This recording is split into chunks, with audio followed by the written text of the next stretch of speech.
Today's number, 200. That is how many days of the year the weather is foggy in the Grand Banks in Newfoundland. This makes the Grand Banks the foggiest place on the planet, according to NASA. Scientists have also attempted to catch the fog. However, they missed.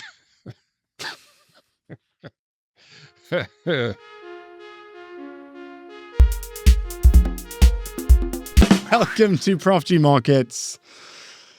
Scott is still on vacation, but he will be back later this week. So today, the person you hear laughing very heavily on the other end of the line, we have Robert Armstrong, U.S. commentator for the Financial Times, favorite of the podcast. Rob, welcome back. Thank you for standing in. I think you found such an excellent metaphor for our profession there, Ed. Catching the fog. We are fog catchers. It's true. That's what we do. Fog catchers. And we do miss. It just keeps slipping through the net, you know? That's exactly right. Man, it is. And it's not getting any less foggy out there, I notice. Not this week. That's right. Yeah. We're going to catch something today. I know that. So we got a lot to talk about here.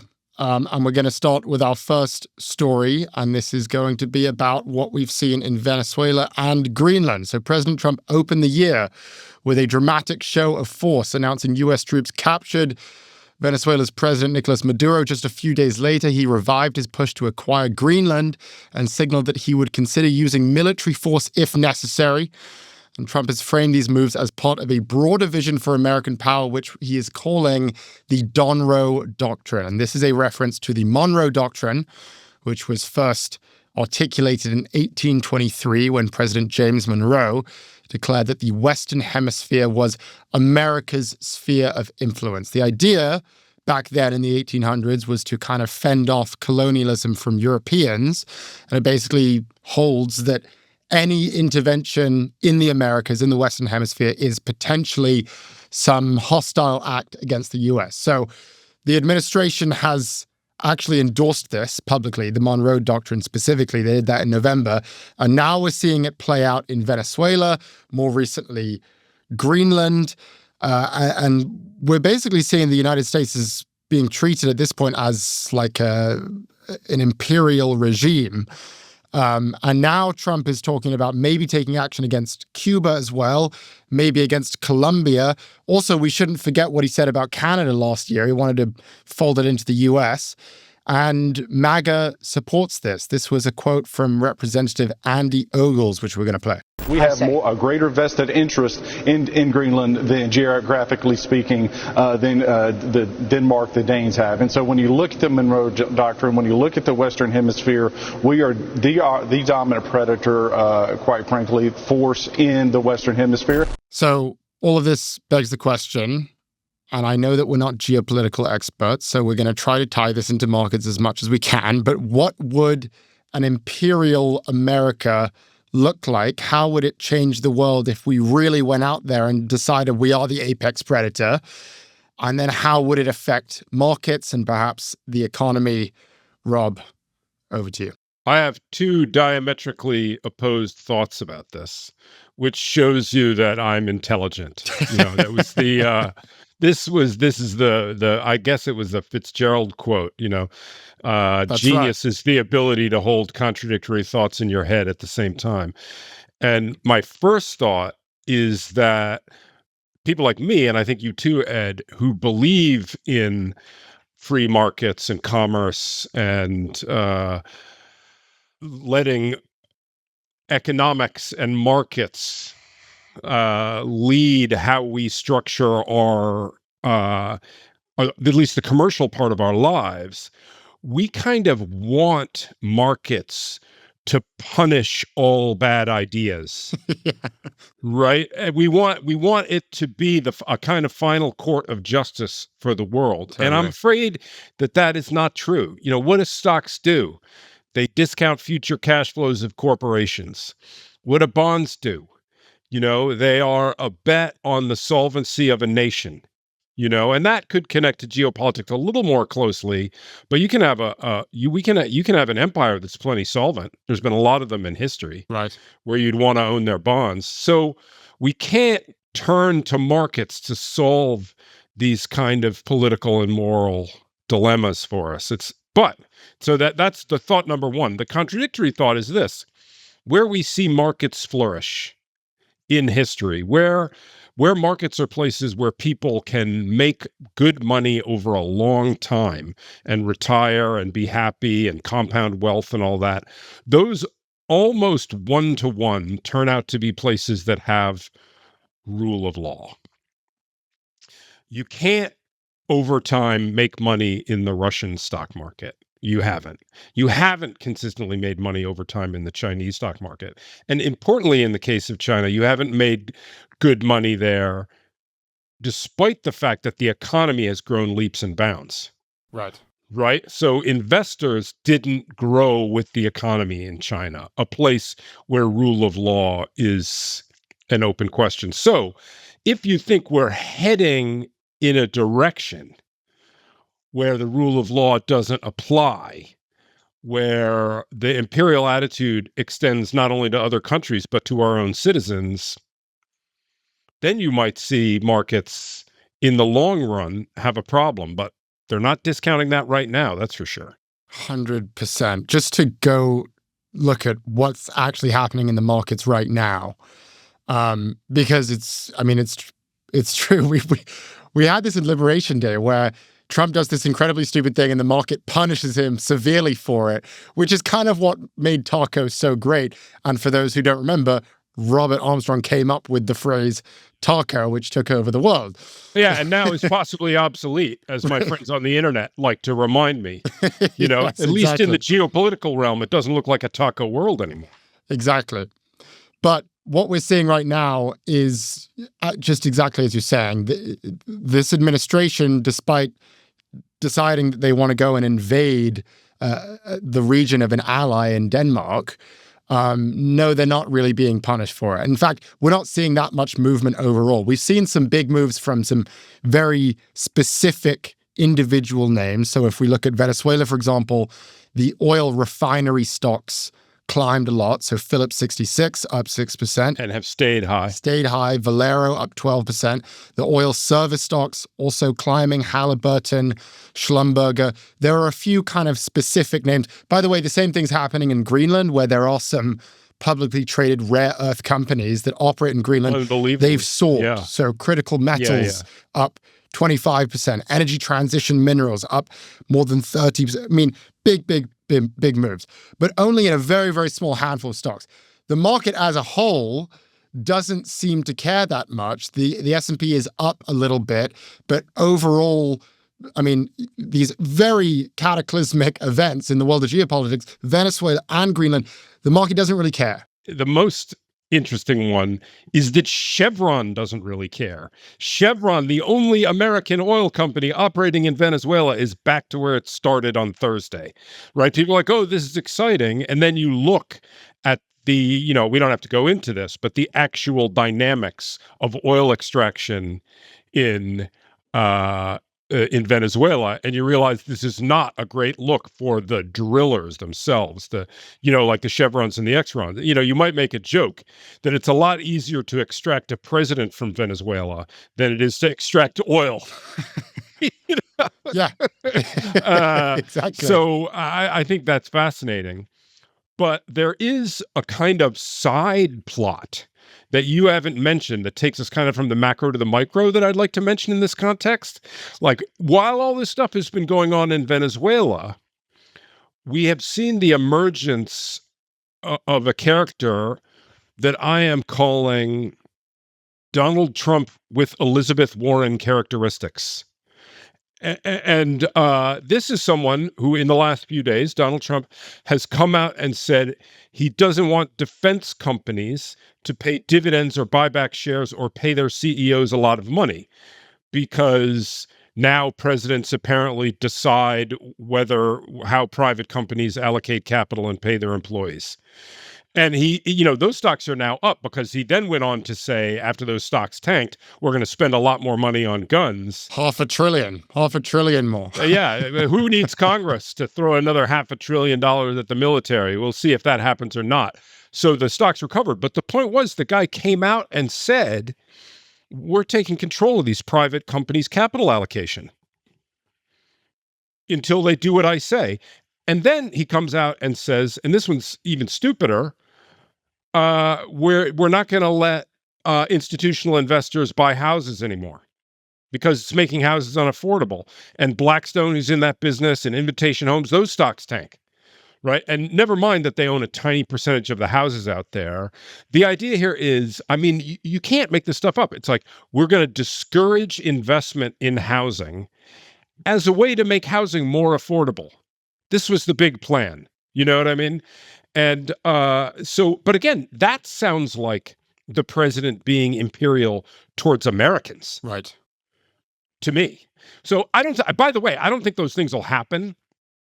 I think this is just big talk, which we're familiar with from this guy. Interesting that Wall Street seems to disagree with that he says something that seems perhaps implausible. I mean, I remember as soon as he said, I'm not going to allow public defense companies to issue dividends, they're not allowed to do buybacks, the first message in our research group was, can he do that?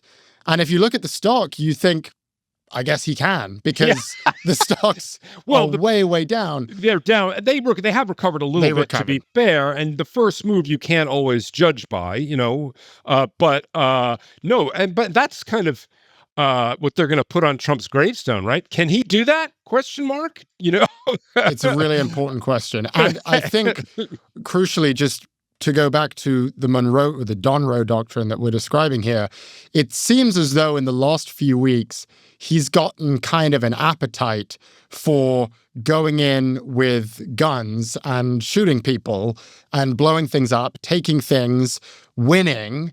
And it seems to have emboldened him to have that approach towards everything. And I guess that is sort of what you're saying here is it's not just in the world of geopolitics, it's kind of everything. And it's almost as if reverse taco might be the defining feature of 2026, where he's decided, actually, you know what? I really don't give a fuck. I thought I did, but I don't. I don't. And, this is a historical pattern. I don't know anything about politics, but everything I do know, I learned from Thucydides, Peloponnesian War, which somewhere in my education, somebody forced me to read it. And the gag there is Athens decides it's the hegemonic power, and I don't even know if I'm saying that word correctly, by the way, hegemonic power That's right. in the Mediterranean. And it's like they literally say, we're the strongest. And, this is where the famous phrase, the strong do what they will and the weak suffer what they must, comes from. That's attributed by Thucydides to the Athenians. And the whole gag of that book, the Peloponnesian War, is you start thinking that way and you get in trouble. Yes. Right. Eventually you overstep. And I think, again, as a non-politics expert, I think that makes sense. You do something, it works, you try the next thing, The only thing that stops you is disaster. I like that framing because I like that it doesn't appeal to the ethics of it all, which we must recognize doesn't seem to be a huge part of the calculation for this administration. I'm sorry, it isn't. Yeah, and we can say, and you can look at American history, the kind of MAGA realists will say it's always been about force. We were just hypocrites before, and we're just being less hypocritical. And there's a perfectly plausible reading of history that's true. It's always been about a contest of force. We just know it now. I'm not endorsing that. I'm just saying it's not stupid. Right. I think let's take that to its end. Let's take ethics entirely off of the table. Let's go fully realpolitik. If our only goal is to make more money, let's assume that's all we care about. Should we invade nations and take their stuff? And I do think that if you're thinking in the short term, and also if you're thinking in election cycles, as he does, there is an argument to be made that yes, you should. Because, just put very simply, if I successfully rob a bank, I will be richer and the other guy will be poorer. And if I do it again, I will get doubly as rich. But to your point, I think the trouble arises over the long term, and this is, as you say, what historians have studied for years, and that is if you overplay your hand, if you start abusing other nations to a chronic degree, if you're abandoning treaties, if you're threatening populations, it can be really bad. And this is what this historian Paul Kennedy talks about. He calls it imperial overstretch. And that is, we saw it with the Romans, we saw it with the Spanish, we even saw it with the British. You keep on trying to take, and then one by one, if you kind of overstep your boundaries, then suddenly you have a colony that's rebelling, and then sure enough, the entire thing collapses. So from a pure wealth perspective, it doesn't seem a good idea over the long term. Yeah, over the long term. But the problem with these kind of arguments is you don't know when the long term is. Right. You know, the investing horizon of the average investor, the time from when they have enough money that they have something to invest to the time that they retire and have to start spending the money or whatever, you got a 20-year horizon there. You're middle-aged by the time you have anything to invest, and then pretty soon you're retiring. So over a period of 100 years, maybe you're right, but we're not playing a 100-year game. Nobody in the stock market is playing. Nobody in the bond market is playing a 100-year game. You know what I mean? So it's you can understand why the market might not price these things in well, because nobody all the people, when the comeuppance comes, everybody in the market today is going to be dead or in a retirement home. Yes. Exactly. So there we are, And it explains a lot. It explains a lot of the behaviors. And it almost makes me think that we are just doomed. And kind of history would tell you, or not as, I'm probably not doomed, you're probably not doomed, we're fine, but grandchildren, great-grandchildren, I mean, I even think of this when we think about the debt cycle. It's like, we just cannot think long term. All we care about is the next 1, 2, 3, or 4 years. And it doesn't seem like that is a good signal. I mean, I would like, I'm basically trying to come up with a reason as to why, if you had no care in the world about morality or ethics, why it would still be a bad idea to go in and steal things. That's what I'm trying to do. We had a pretty good thing going. I know a lot of people don't agree with that. And our system, by which I mean the American system, or perhaps the developed world system, a lot of people sit in a lot of different places in that system and will have different experiences of it. But I think overall, in terms of wealth and health and all the stuff that I want, I listen to the complaints about that system that are made by Trump and his team, and they just seem wildly exaggerated. So the argument I would lean, if I had to make an argument, I'm like, whoa, things are pretty good. Are you sure you want to start rolling the iron dice here when we're all, living long, you know what I mean? We have all this nice stuff.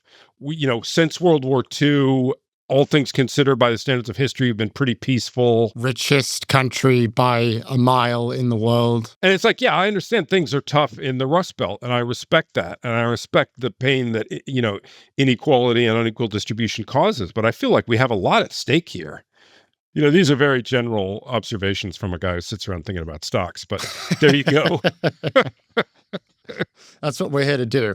Just to sort of zero in on the natural resources question, because that has been interesting to watch that play out in the markets, where it seems, it's so funny, Wall Street seems to react almost in step with the way I react, or you would. It's sort of like, oh my gosh, there's oil in Venezuela, buy. Oh, but wait, it's going to take 10 years and cost $100 billion to get the oil out of the ground. Sell. And that is kind of what's happened here. And so I think a big question that people are trying to think about with this question is like, what are the main reasons that we are invading? Is it a geopolitical question? Is it about Maduro and is it about socialism? Or is it about the oil in the ground and the idea that we can take that? Or is it about China and trying to keep them out of the picture? Greenland, it's a similar thing happening. There's sort of a geopolitical strategic incentive to have that land. But then also they've got all of these rare earth elements, and the numbers are quite staggering. Experts say that they might have 18% of all the world's metals. And if you compare it to the US, we've got only 2%. And then you compare it to China, which has almost 50%. And this has been such a big piece of the US-China fight, the rare earth element conversation, where we thought that we had leverage over China, and then we suddenly realized, oh, wait, they've got this thing called rare earth elements, and it's really important for electronics and for weaponry and for energy, all of these things that are strategically critical for the US. And perhaps Greenland is a way to catch up with them.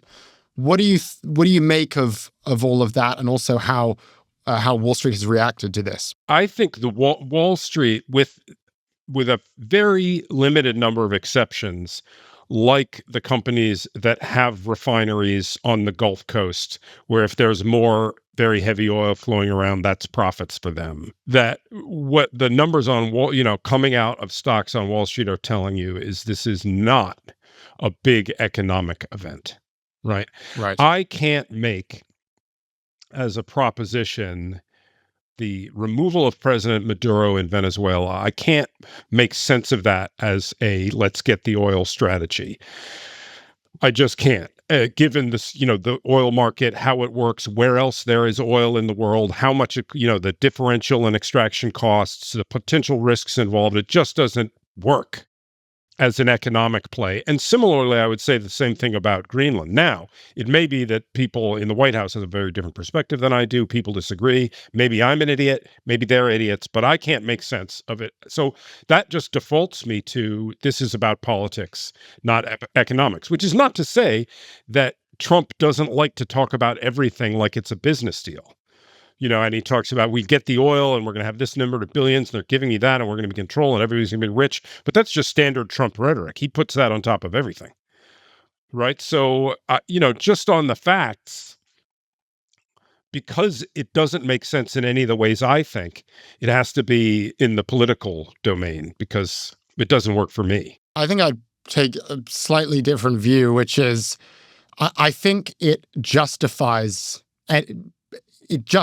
the action to the president and to the administration. Like, I look at the way he has handled autocrats and murderous dictators in the past, and historically, he hasn't had that much of an issue with them. He doesn't even have an issue with, socialists, and we saw that in his interactions with Mamdani, where he was very playful and liked it. So I don't think I think there's perhaps a piece of that in these invasions. But I think what gets him over the line is when someone says to him, hey, by the way, see this area? There's 300 million barrels of oil in it. Yeah. And the same thing happens with Greenland. By the way, look at this gigantic number, at which point it becomes no longer a question. Maybe it was a question before, maybe we were thinking about it, but now that I see how much money I can supply, and also the story that I can tell to America and to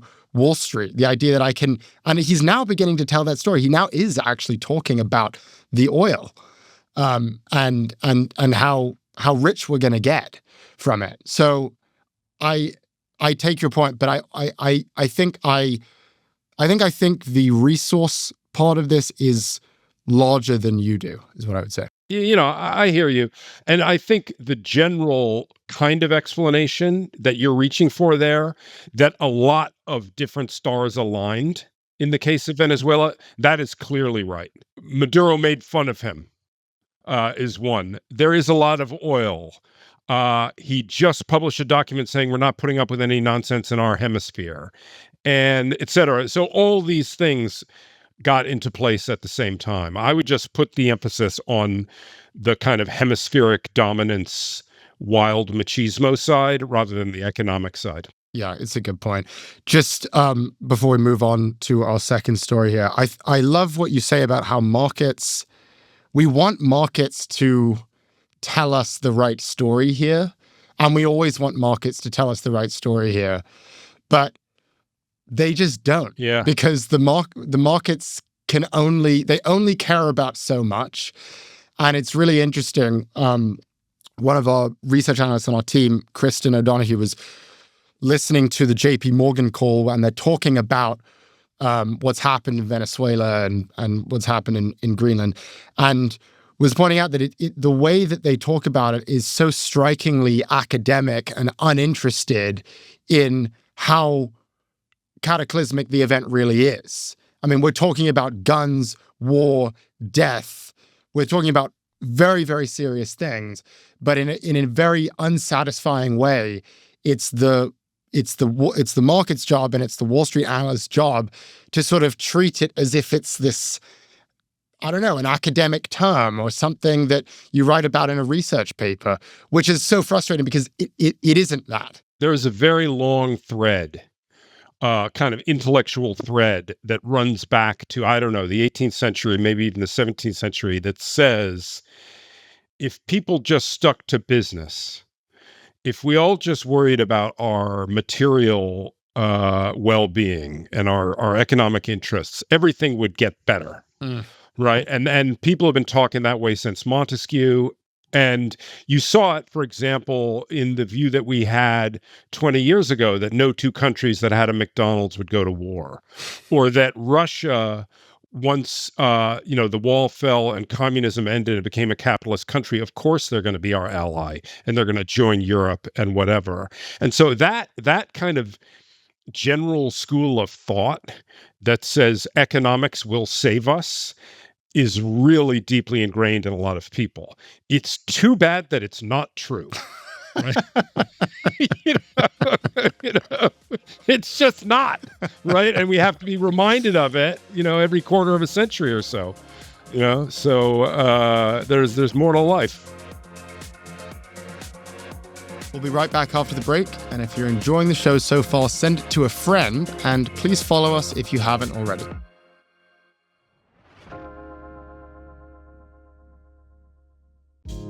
Support for the show comes from Fundrise. For the past 70 years, there's been a room in finance that most people couldn't enter, a room where you could have invested in some of the biggest names in tech, companies including Airbnb and Uber, before their multi-billion-dollar IPOs. I'm talking about venture capital. But unless you had millions of dollars and the right connections, the door to the venture capital room was closed. You were stuck waiting in line with everyone else. But recently, Fundrise took a sledgehammer to that door when they launched their venture capital product and made it available to anyone with a minimum investment of just $10.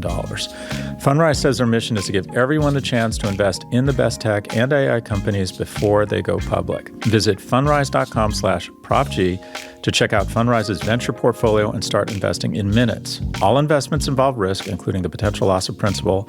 Past performance is not indicative of future results. This is a paid advertisement.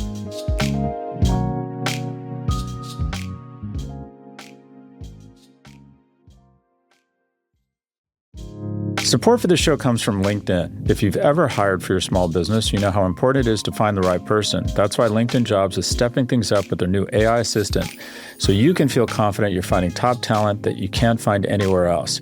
And those great candidates you're looking for are already on LinkedIn. In fact, according to their data, employees hired through LinkedIn are 30% more likely to stick around for at least a year compared to those hired through the leading competitor. That's a big deal when every hire counts. With LinkedIn Jobs AI Assistant, you can skip confusing steps and recruiting jargon. It filters through applicants based on criteria you've set for your role and surfaces only the best matches so you're not stuck sorting through a mountain of resumes. LinkedIn Jobs AI Assistant can even suggest 25 great fit candidates daily so you can invite them to apply and keep things moving. Hire right the first time. Post your job for free at linkedin.com/prof, then promote it to use LinkedIn Jobs' new AI assistant, making it easier and faster to find top candidates. That's linkedin.com/prof to post your job for free. Terms and conditions apply.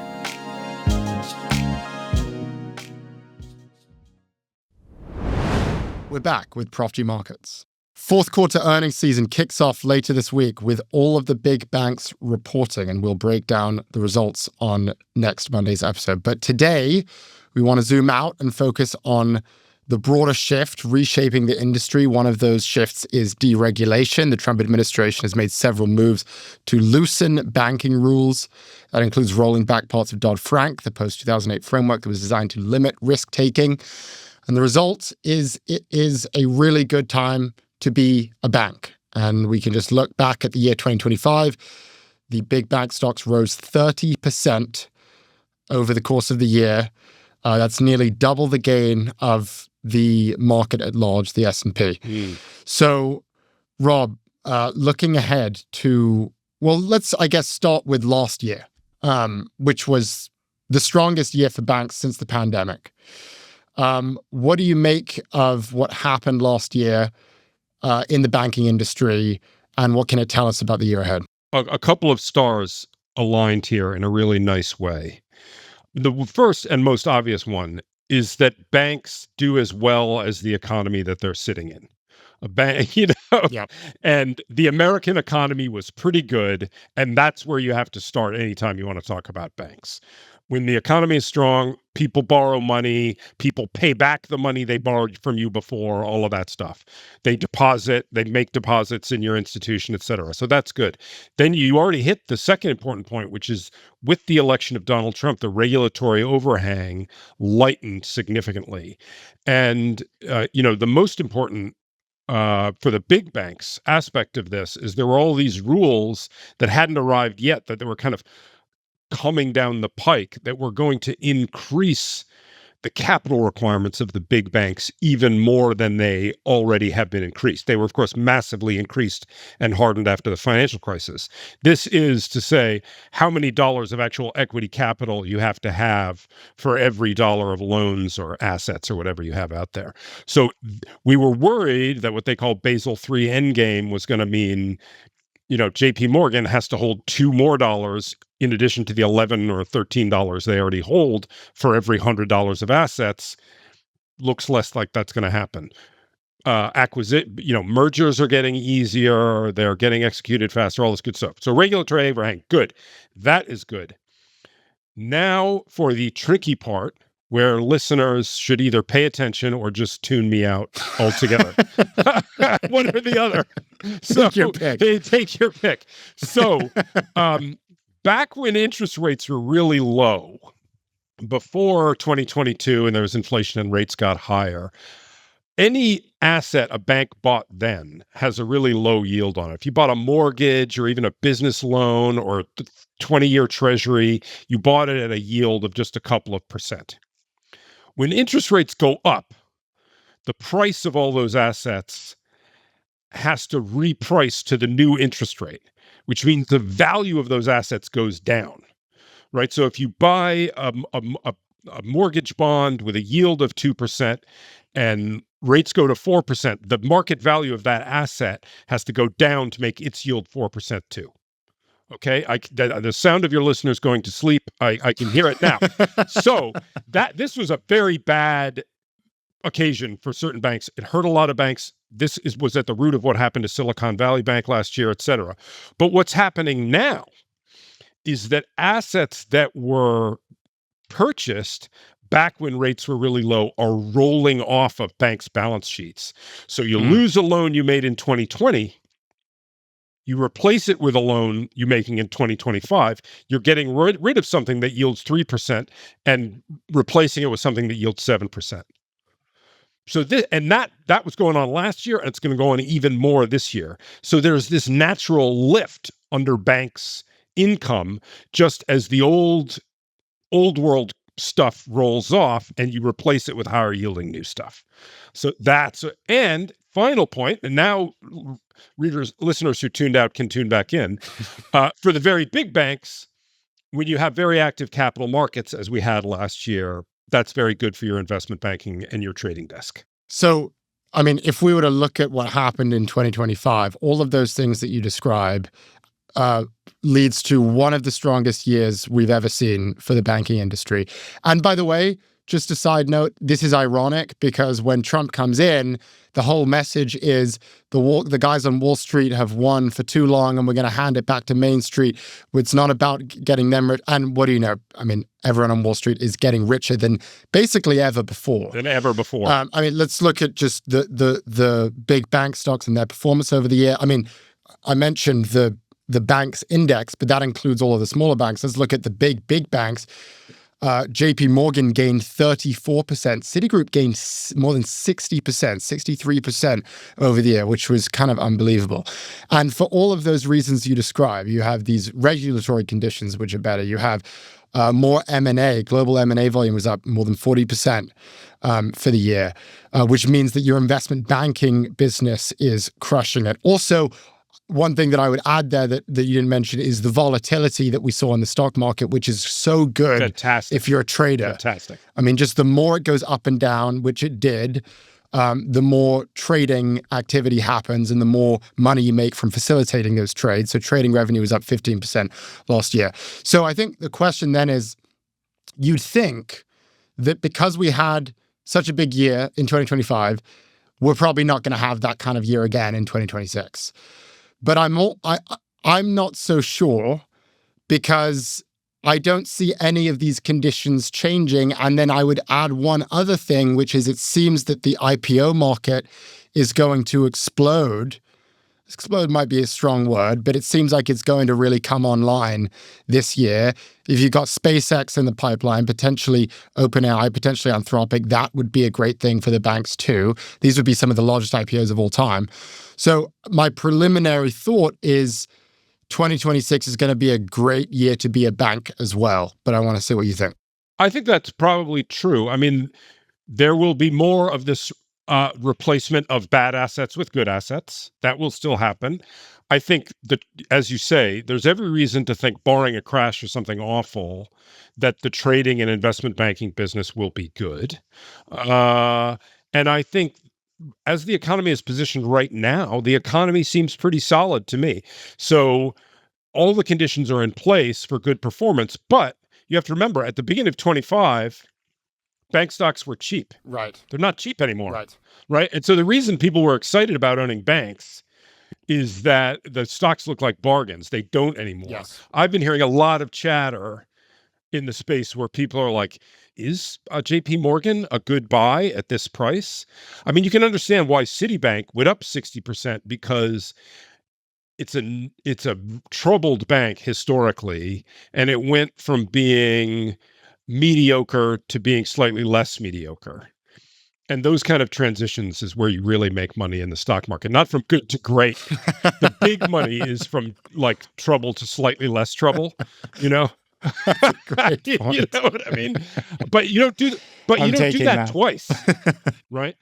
You know, and so it's going to be hard in terms of stock market performance. It's going to be hard, I think, for the banks to repeat what they did last year. But I think performance-wise, your central case has to be that they're going to be just fine. Yes. Yeah, okay. I think that's a good way to frame it. The pressure on the stock will be the multiples. Yeah. By the way, one thing that I find quite interesting that Tom Lee, who's the head of Fundstrat, he says that he thinks that bank stocks are going to eventually and in the near future receive tech-like multiples, because he thinks that there's all of this. Oh, It's like Rob's head is in his hands. I'm just going to get on my hand with my broker and sell everything. When Tom Lee says that banks are going to trade like tech stocks, I think it's time to hit the doors. You don't like it. You don't like it. Well, I just think they're banks. You know what I mean? His view is that there's so much power in AI. I mean, so much layoff potential, really, that these are extremely human capital intensive businesses. Yeah, that's fair. Which could open up new opportunities for multiples. I mean, if JP Morgan decides to AI charge its business, then suddenly you have a company that looks more, when you look at the business, looks more like a software company than, say, a bank with a bunch of physical branches. I got two things to say about that. One, yes, high fixed costs and human capital costs are part of the reason that bank stocks traditionally trade at something of a discount to the market. The other reason is that their earnings are very volatile because they're sensitive to the economy and to the stock market. And that's not going away in the AI world. That's right? not going anywhere. So that Yes. factor will keep multiples down. Two, this world in which AI gets a lot of people fired may be a world where we arrive at much more profitable companies in certain sectors, but it's going to be a hairy ride to get there. So like I was just looking the other day at this bank, Truist, which your listeners may or may not know of, but it's a very large regional bank that was built out of a merger of two quite big regional banks, BB&T and SunTrust, 5 years ago. The stock's been a dog ever since the merger. And they did fire the people. They had something like 58,000 employees as two independent companies, and now they got 38,000, and they got more assets. So like mission accomplished on firing people, not by AI, but by doing a merger. Right. But you hear the war stories about what it was like getting from point A to point B, the culture clash, the people who leave because they're pissed off at everybody, the Sturm and Drang, right? If the thesis is banks are going to fire a third of their people, like, is it going to be fun to be at those banks while that's happening? And if the people inside the institution are like afraid for their lives, do you really want to own it while that is happening? Yeah, that's a great point. It's all a lot easier said than done. I mean, we may get there. Yeah, it'll take some time. But it'll take some time and some pain. Yes. This is a nice transition to something that you've been talking a lot about in your newsletter, which I want to get your thoughts on. You've been saying that, I mean, just for some context, we usually say on this podcast that consolidation is kind of a bad thing because it generally involves a monopolistic entity going in and buying up all of the smaller players, which reduces competition. It leads to potentially price gouging. We generally are not huge fans of when a big bank goes and buys, or a big company goes and buys another small company.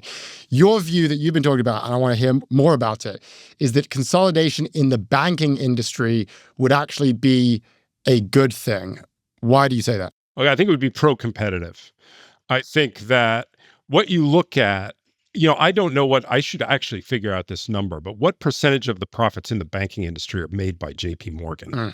And then if you put JP Morgan, Bank of America, Wells Fargo, Citigroup, and US Bank together, they're just squeezing most of the profits out of the industry. And there's your oligopoly. Right. Right. You know what I mean? And the fact that there is 1,970 other banks in America that are squeezing out tiny little drops of profit doing local banking doesn't mean the industry is really properly competitive. And from an investor point of view, the regional banking industry has been a terrible place to invest. And so I think consolidation of that issue would be good for investors. I think it would be pro-competitive for the industry. The problem is the more that I read about it and the more bankers I talk to, integrating a bank merger is a nightmare. Why? Why is it a nightmare as opposed to anything else? Okay, so one reason is because it's such a human capital industry. So the first thing that happens when BB&T and SunTrust get together is that everybody at the competing banks calls up the best banker at the merging banks and is like, you really want to put up with 3 years of bullshit while these guys screw around changing their name and re-upping why don't you come work for me instead? And that banker, maybe it's a commercial banker who makes loans to banks, or it's somebody, a trader, whatever, they just walk out and they take a lot of their clients with them. Right. As people used to say about Goldman Sachs, our assets go up and down in the elevators every day. And to a certain degree, that is true of all banks, even like a traditional like branch banking bank. And you go through the disruption of a merger, all of that is at risk. So that's a big problem. Also, regulation in banking is so much stricter than every other industry. So you got the regulators on the top, less so now under Trump, but you have the regulators on your back while you're trying to do it. That's another issue. And culture is really important in banking. Vibes, it's a people business again. So you mess with that corporate culture and you got an issue. So it's just really hard to do. Not to say it won't happen. I just the more I talk to bankers about this process of consolidation, the harder it looks to me from the outside. Something you also mentioned in a previous conversation is that if you're the head of a regional bank, you're the man of your town, which I find is a really important point. And you don't want to give that up. No, you're the national bank of wherever, like, whatever it is. You're the head of, name the town you want. You know what I mean? Middletown, wherever. And you're head of the National Bank of Middletown. You are the man at the country club. You're the head of the Rotary. Everybody loves you. And you got this great job and this great life.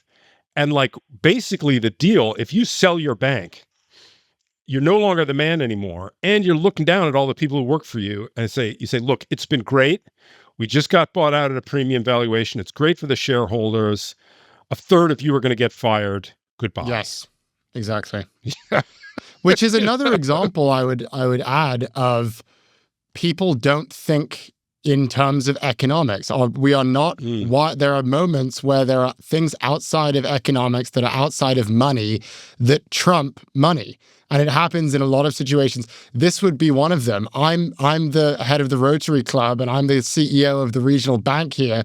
Yes, technically speaking, this would be a better deal, but I don't want to give up these things that I enjoy in my life. I don't want to hurt the people around me. And the opposite mal incentive also applies. So they don't have, if you're the head of a small regional bank, you're CEO, you have a strong incentive not to sell. Yeah. If you're the buying bank, you have a strong incentive to overpay. Right. Barclays, the investment bank, did a great chart of this. There's like a incredibly strong correlation between bank size in terms of assets and banker CEO pay. So like, if you run a bigger bank, you just get paid more money. Yeah. So like, whether it's good or bad for the shareholders, you do an acquisition, maybe you overpay, it destroys value, whatever. You double the assets you're managing as a banker, you're going to double your income. 100%. So you have there's a conflict of interest between the CEO and the investor, and you just don't want to be that involved in an industry where management and investors have different interests. Yes, exactly. And it's the same thing that we see in, say, venture capital, where, the whole industry seems to be getting overrun by the management fee. And that is, you're not making money on the 20, you're making money on the 2. And that basically incentivizes companies and firms to just buy up as much stuff as humanly possible. Same thing is true in fund management. And that's why all funds tend to look the same. The thing that's going to make you retire rich is retaining, hopefully growing, but like retaining assets and earning that 2%. Yeah. You don't even need to invest well. You just need to invest lots. Yeah. You have a strong incentive, like, not to screw it up, than you have to, like, really, go for it. It's a huge issue. We'll be right back. And for even more markets content, sign up for our newsletter at profgmarkets.com/subscribe.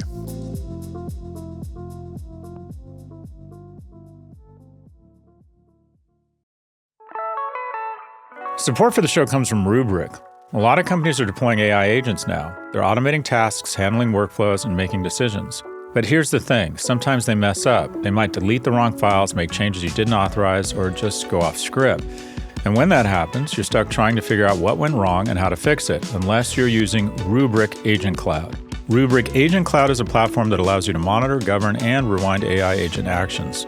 That means one platform to help you unleash more agents faster without the risk. It's running in the background the whole time, watching what's happening and making sure things stay on track, so you'll be able to get full visibility and set guardrails so agents don't go rogue. Plus, if something breaks, you'll just roll it back.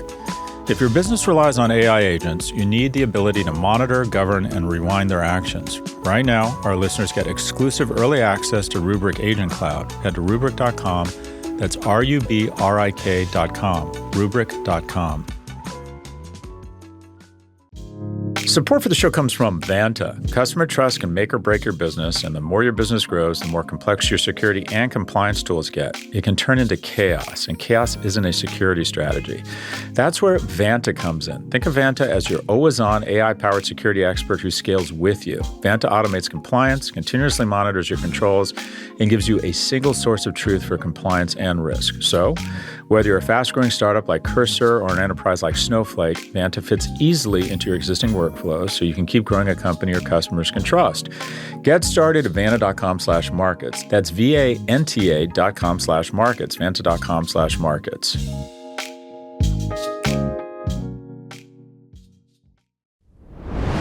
We're back with Prof G Markets. So, Rob, you are one of our first guests of the year, so we want to get your take on what is in store for 2026. So we are going to go through some of the predictions that you shared in your unhedged newsletter, and I'm just going to ask you questions and hear more about what you think is going to happen. Can I just say something Please. by way of preface? Like, I don't think my predictive powers are particularly strong. Right. There's this guy, Dan Davies, who's a writer, and he says the reason to make predictions is that otherwise you don't know what to be surprised about. Do you know what I mean? Like, when events happen, the natural tendency is always to be like, oh, yeah, I saw that coming. Yes. You know what I mean? And once you go on Ed's podcast and you say it out loud in front of everybody, at least people will call you up and tell you what an idiot you are when it turns out to be wrong. You know what I mean? That's literally the main reason to do predictions it's a discipline. Yes, exactly. So it's not because I have some crystal ball because I think about markets all day. Nobody does, right?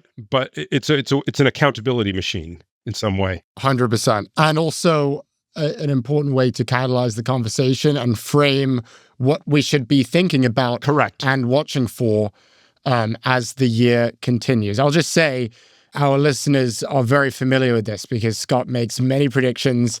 In fact, he makes a prediction every single week. Good. Some of them are right, some of them are wrong. We try to keep track. But let's get into it.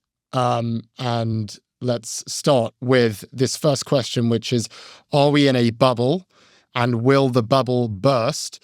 And you say, yes, we are in a bubble, but no, it won't in 2026. Well, that's just numbers, right? Yeah. I mean, this, as I said on my own show this morning, in finance, either you believe in valuations or you don't. I believe in them. We are in the top, not even decile, but what's after decile, like 100th or the 95th percentile. We're in the 95th percentile, the 97th percentile of how expensive risk assets are related to history. And always before in history, that predicts low returns over the long term, over the next 10 years or so. As you might think, pay a lot for something, right? The profits aren't going to be as high. And in history, those low profits over the long term, over the next 10 years, don't come with a slow deflation. They come with a big step down. So history says, primarily for this reason, but also for others, we are in a bubble now. But the problem is that long term. Do we have that big step down in 2026 or in 2031 or 1 year in between? I have no idea. And while I'm waiting around for it to happen, I'm giving up returns. So if it happens 3 years from now and I've been sitting on the sideline not owning stocks, what have I achieved? So like this is just probability. The probability is we won't have a pop this year because most years we don't. It's that dumb, right? Is that really your reasoning? Because most years we don't? Most years we don't. Even at these levels of high valuation, these things can go on along for quite a long time. And I would add on top of that, the general setup is pretty benign right now.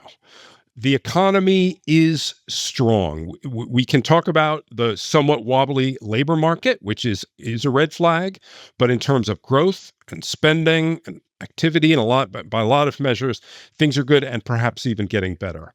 We might have Fed cuts coming. We definitely have massive fiscal stimulus coming. Like it's an environment that is quite benign.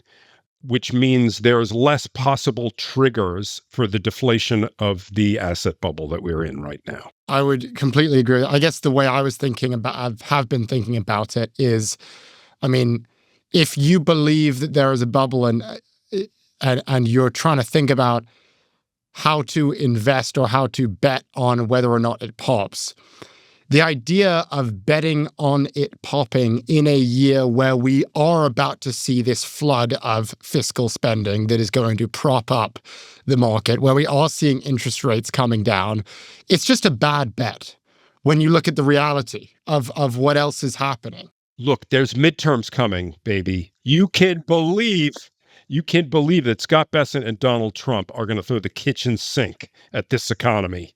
And 2027 be damned, they're going to do everything they can for 2026. 100%, which is why my view on 2026, and we said it on a previous episode, I just think returns are going to be kind of it's going to be, you have all of these downward forces which are related to what you're saying, that valuations are too high. You also have all of these expectations around AI, and I don't think that people really understand how where the ROI is going to be and what the ROI is going to be. I think it will likely disappoint people, as it has done throughout history. The one good thing that I would note is that we're not seeing huge amounts of leverage and huge amounts of debt. Very good point. These companies are spending, they're spending on data centers with money that they have, for the most part. There are a few outliers. They might get crushed, but would that pop the entire thing? Would that cause a real correction, a real crash, especially when you got those forces propping things back up? I think no, and then it all kind of goes in sort of a semi-flat line. I mean, one thing that is interesting about where we are now, as opposed to in 2008, say, is that, and this is the kind of sentence that gets you in trouble, but I'm going to say it anyway. Most or all of the leverage seems to be in the government. In 2008, there was leverage in households and also in companies.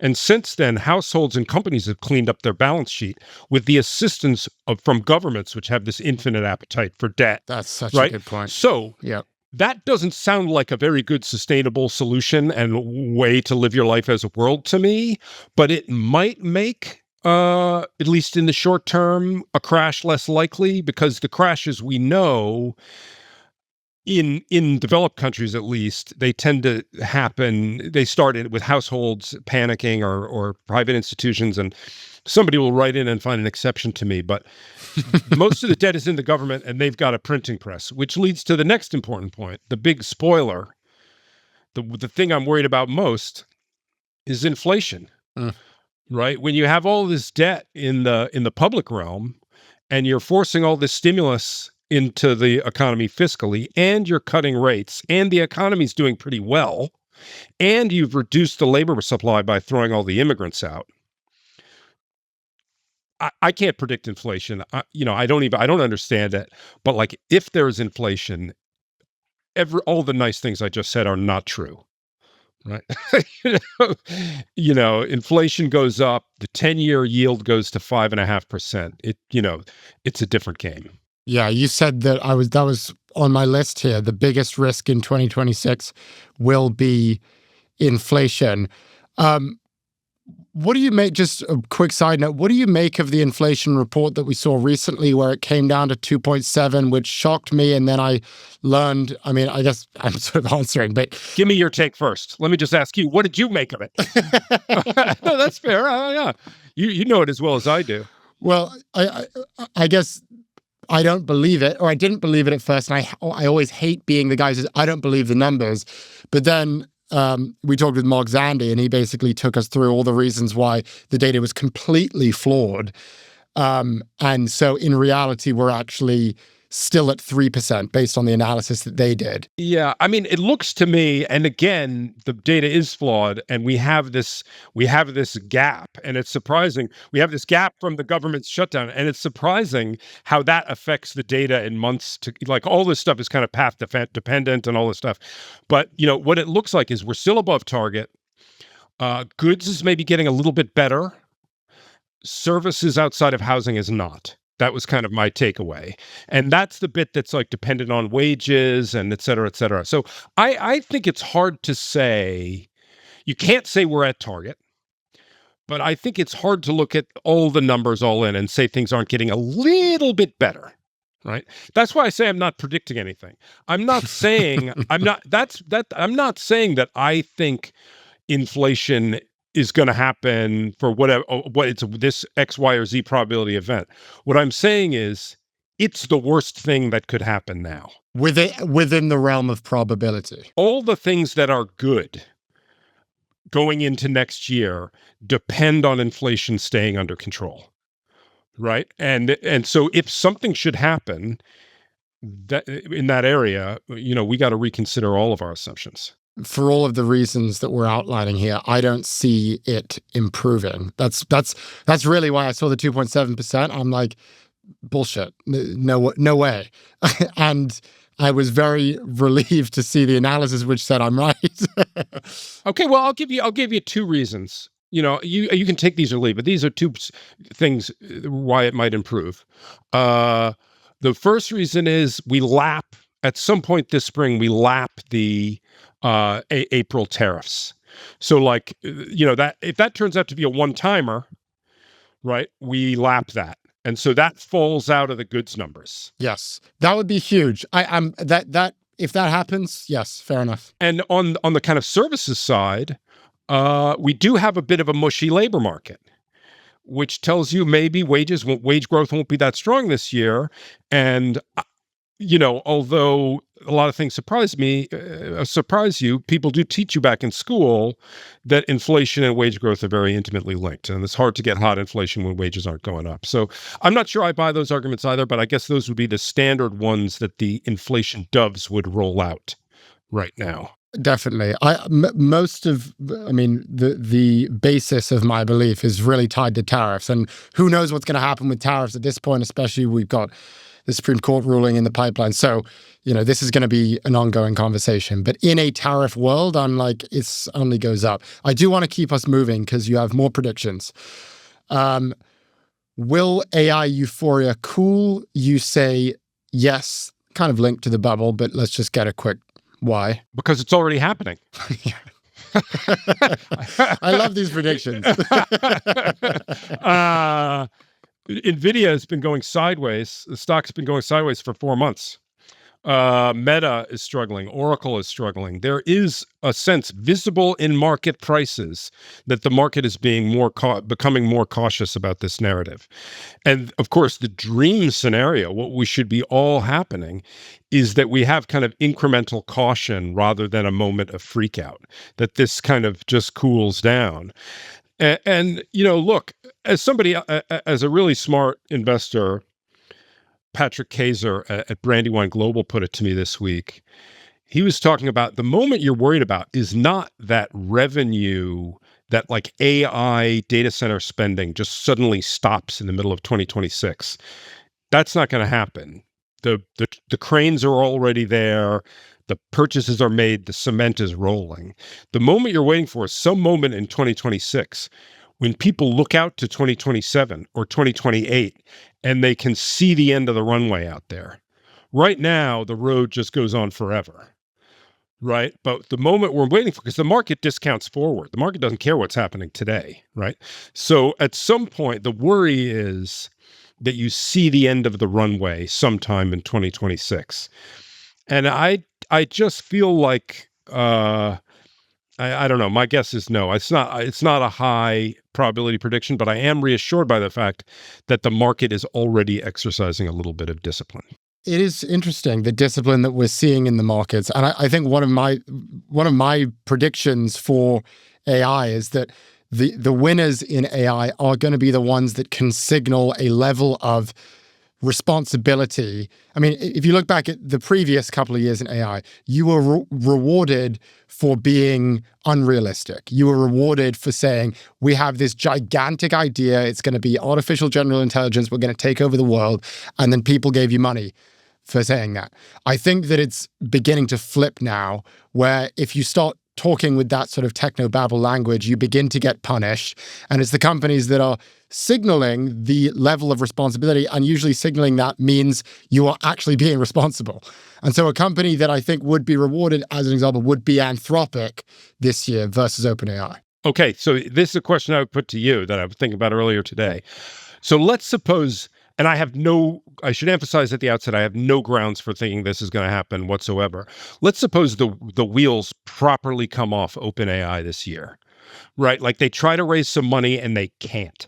Or like the revenue stops growing and they have some horrible conference call. They try to sell the thing, pick your scenario.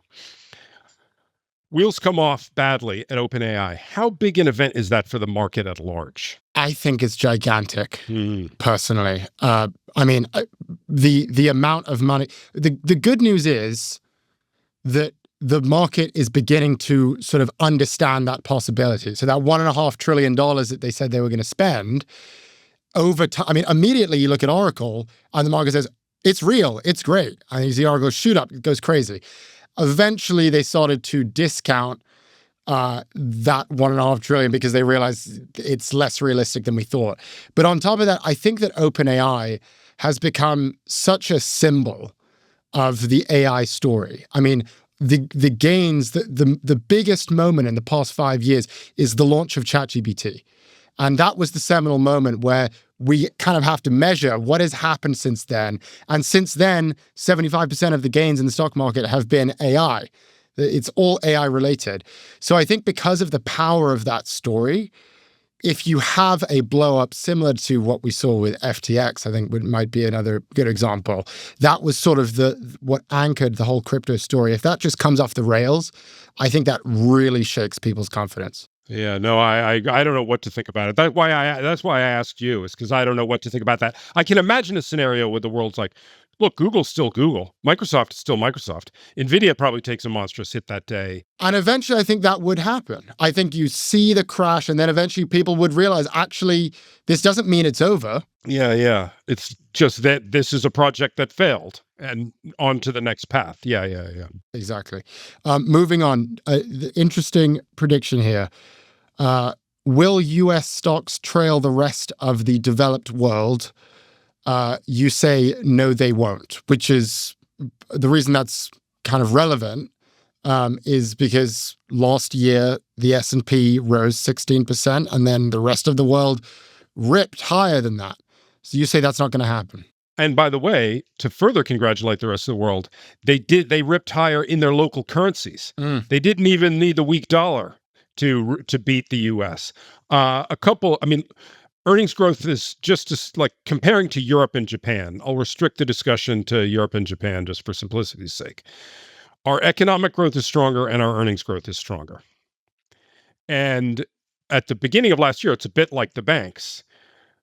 The lower earnings growth and the lower economic growth was very much priced in to European and Japanese indices. Now they have a higher hurdle to jump. And so I just feel like they had a great year next year. I'm a kind of politics aside American exceptionalism believer, meaning I think there is a reason that US markets get a premium that makes perfect sense. And we're now into the normal range for that premium, better earnings growth, better economic growth. Okay, I think that makes sense. We also have here, you say that cyclical high volatility stocks will outperform defensive low volatility stocks. Why do you say that? And then also, what are cyclical stocks? So cyclical stocks, we talked about banks, which I think are good. These are just stocks that are very tightly, they respond very much to the underlying economic growth. So like a classic example would be a construction company. You know, if the economy's shrinking, put the cranes away, nobody's calling. And if it's growing, you can price any way you want. So you're going to be like the economy plus or the economy minus. So that's a cyclical stock. I mean, look, fiscal stimulus, cutting rates. We had a kind of sludgy fourth quarter that seems to be ending.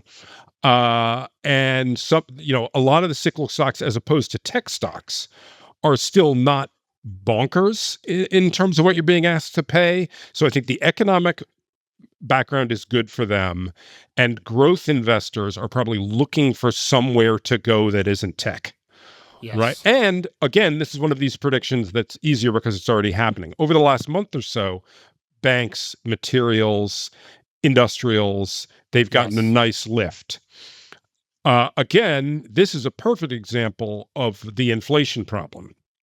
If inflation perks up, the rate cuts come off the table, the investors are going to run out of industrials, banks, cyclicals at top speed. So this is a perfect example of how inflation gets loose.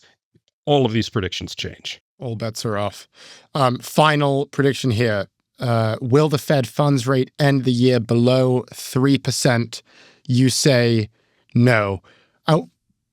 Why? And also just what do you make of what's going to happen to the Fed in 2026? We've got a new Fed chair who will come in. We don't know yet, but someone's coming in May. Jerome Powell's out. A friend of mine, Ed Al-Husseini, who is a fixed income guy at Columbia Threadneedle, is one of my best sources and a friend. He put this in this way. He said, we're heading into a situation where the chair of the Fed is going to be a dissenting vote. Right?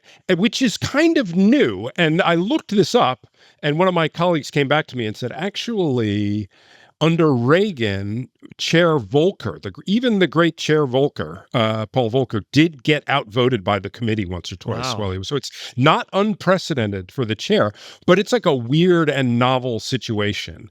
How important is it that we seem likely to get a Trump patsy as chair of the Fed?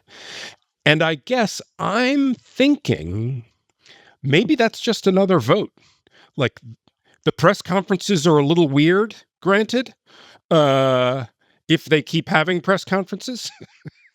But the guy just gets outvoted, and there's a long history of people getting appointed by politicians who are then in safe jobs, like they're Supreme Court justices or they are Fed chairs, and then disappointing their former master because they're safe. So, but I will admit that this one does keep me up awake a bit more than the other predictions. I was partly saying we're only getting one or two cuts because I wanted to be provocative.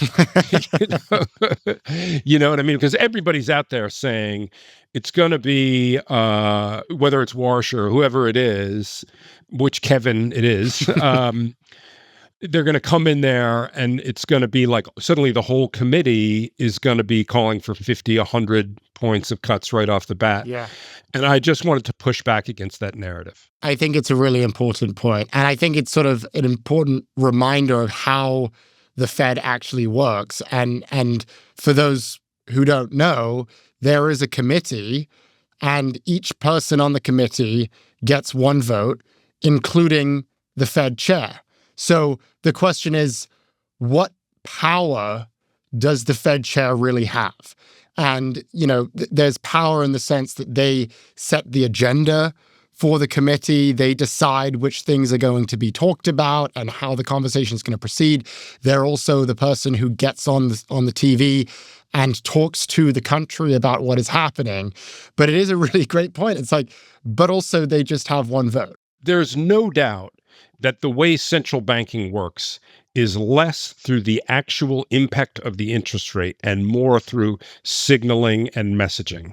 The actual interest rate, we're talking about quarter point increments at a rate that very few people in the economy pay. Right. What's important, and so where the chair can have sway is everybody on that committee knows that they're sending a message as a group to the world. Right. So there is pressure for them to, one or two dissents are okay, but the world does not need a split committee from the Fed. And the committee is the open market committee is aware of that. So, we're going to have an interesting experiment in kind of group dynamics here that we haven't had in many decades. Such an interesting point. I really hadn't considered that. And I love it because it's such an obvious point. Yeah. Yeah. Okay, let's take a look at the week ahead. We will see inflation data from the Consumer Price Index for December. We will also see the Producer Price Index for November. And of course, we will see earnings from JP Morgan, Bank of America, Wells Fargo, Citigroup, Morgan Stanley, and Goldman Sachs. Rob, this is the part of the show where we ask Scott for a prediction, but we've already kind of heard some predictions from you. Yeah, you've already done it to me. You give me a prediction. I ask you for a prediction. I'm not going to give one. I'm not going to put myself in that position. Instead, I will ask a more general question.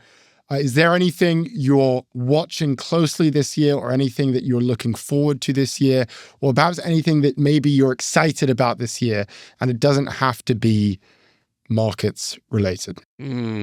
Well, for the last 2 summers, I've done each of the last 2 summers. I did a triathlon. Wow! And like this is the year as a man in my mid-50s. I think this year I'm going to try to really see what you can do with a 55-year-old body. And the answer may be not very much, but that's my kind of thing. I mean, it's sort of a trite New Year's resolution, but like I'll do a couple more of these races.